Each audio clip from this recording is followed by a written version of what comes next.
But today, ladies, I'm talking to you all about vulnerability. Now, before I go into it, I want to put it out to you, and I want to know what that word means for you. So tell me, is it a word that you like or dislike? Is it something that you find comfortable doing, being vulnerable? So that is a question for you. So even if you do watch this on the replay, I would love for you to tell me what vulnerability means for you, because it means different things for different people. And for some of us find it easier to be vulnerable than others. So I would love to hear, share, let me know. It's good to see all the different responses.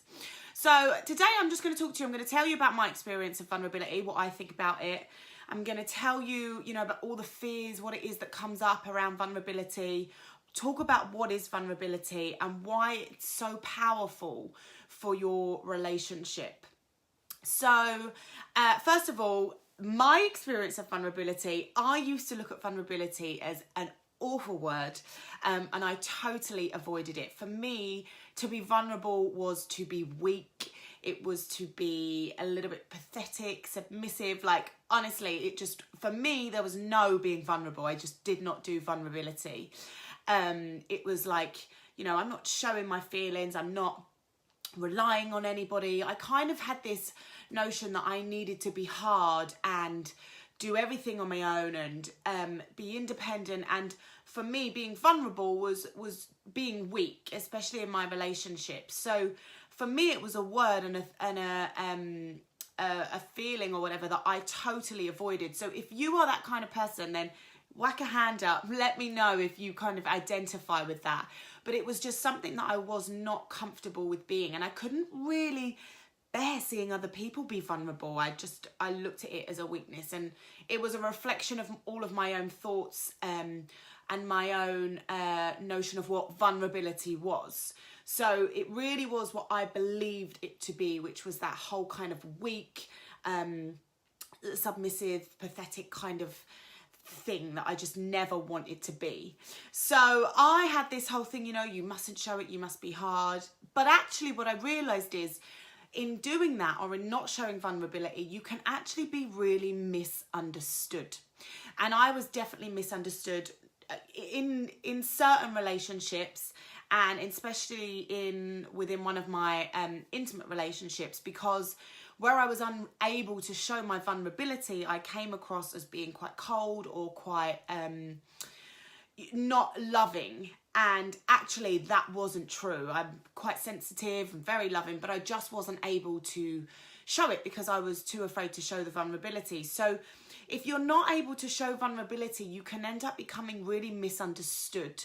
And a lot of people that I know that don't show that do have this kind of this feeling that they need to be hard and have this shell on all the time, and even in other relationships, not ask for help. What is it to be hard? What is it to be strong? You don't have to be that by being vulnerable. Yeah. So if you struggle to show vulnerability, there's a real big chance that you'll also be misunderstood. As I realised within my behaviour and within my relationships. So there was this feeling of being misunderstood and misinterpreted for not being a loving person, or not having any emotions or sensitivity. And so things would really get to me, but people would often think, Keely's hard, she doesn't care, which was not the case at all. So that was kind of my experience of it. And I know that often with vulnerability, what comes up for a lot of us with vulnerability is fear. Fear is huge. It's like the biggest thing, We have this massive fear of being hurt. If we allow ourselves to be vulnerable, if we allow ourselves to show our feelings, our emotions, to actually let somebody in, then there's a feeling that there's a fear, that we could be hurt, that we could be let down, be rejected, be exposed, all of our emotions exposed. Someone could turn around and reject us or be nasty to us. So that, I think, is one of the biggest things around showing our vulnerability, is the feelings of, being terrified that we might actually be rejected or be exposed. So, and I know that that definitely was the case for me. It was kind of like, if I didn't let somebody in, I was in control. Yeah, massive control freak. Hold on to control of your feelings.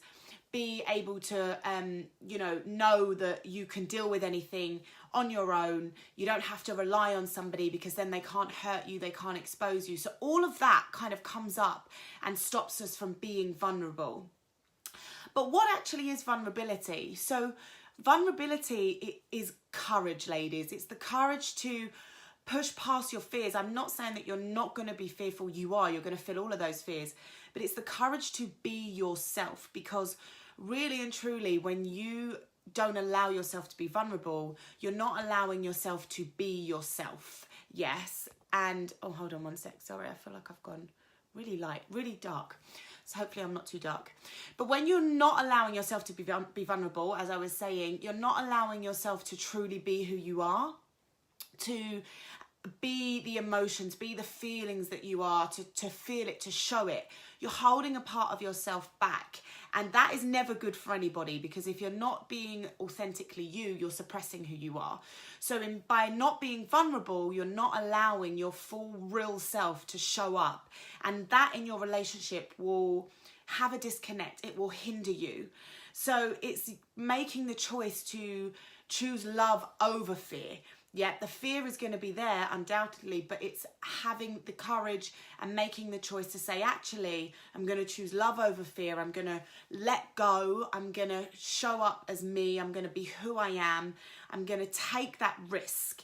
Yes, it is a risk, but I'm going to take it, and I'm going to lay myself out there, be who I want to be, and just go for it. Let go of the control, of the need to feel like I can't be vulnerable and I can't allow myself to be who I am, because there is so much power in being you, in being authentic to who you are and allowing yourself to be true to yourself. That will give you an immense sense of freedom.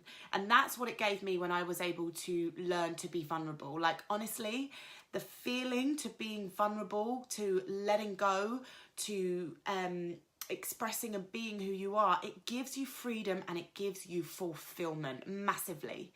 And within a relationship, the reason that it's so powerful is because it really brings you a sense of connection. And love and connection in a relationship is something that every single human wants. Like, it's what we all crave in a relationship. Love and connection is what we need to feel as one, to feel that within, to feel safe, to feel secure within a relationship. We all crave it. And if you can be yourself, if you can learn to be vulnerable, then with your partner, it's really going to increase the intimacy that you have. It's going to give you both a deeper sense of understanding of each other, which is huge for your relationship, because we're all drawn to people that, when you like someone and when you're drawn to someone, most of the time it's because they're real. If they're authentic, you want to be around someone. You like somebody that is themselves, that is real. And if you can do that within your relationship, you're going to have a deeper understanding of your partner. Your partner's going to have a deeper understanding of you, which means that as you go through life in your relationship together, you can navigate it together. You don't have to do it on your own. You don't have to keep playing a role that isn't you, feeling like you can't express what's really going on for you. It's being able to have that support from your partner and give it, and vice versa. It really does give you strength within your relationship. So there has to be trust. Trust, of course, is very, very important in being able to be vulnerable within a relationship, because like I've said, it is scary. There are all of those fears there. But if you start to give a little bit, you'll build so much more trust within your relationship, and you'll really feel like you can be who you are and build the strength within your relationship with you and your partner. So that's what it gives us. Being vulnerable gives us a real strength, or a real sense, of love and connection within our relationship, which is, hi Rach, give us a wave, just seeing you come on, which is massive and something that we all crave.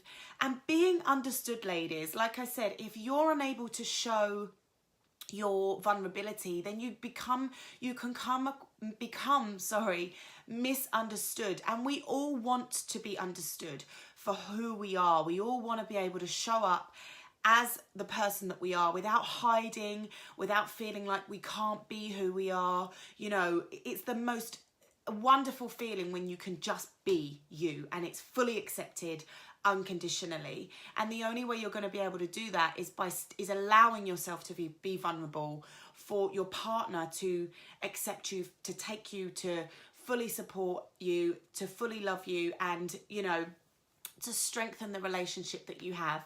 Hi Grace, just seen you come on. Hello lovely lady. So that's kind of it really, ladies. That's what I wanted to talk about today, the power of vulnerability in your relationship. And for me, learning to be vulnerable with my current partner has been one of the best things that I ever did. It took some time. I had to face those fears. I had to push through the resistance and the uncomfortable and the fears, everything. But when I did that, it was literally like I let go. Like, honestly, like I let go, and I just felt this freedom wash over me.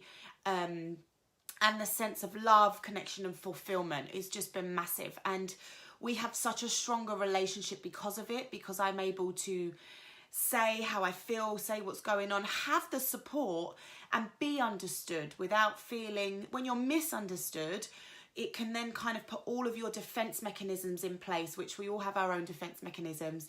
And then, you know, we're riding through life again with all of these things and not serving us, not being who we really are and who we truly want to be. So that is why being vulnerable is so, so powerful for you in your relationship. So I would love to hear, ladies, you know, if this has resonated with you, if it's helped you, do let me know. Like I said at the beginning, what your version of vulnerability is. I would love to hear it. If you find it easy, if you find it difficult, and know that if it is something that you find difficult, you're not alone and you can change it just by taking the little steps to push yourself out of your comfort zone and start really trying to show up as who you are.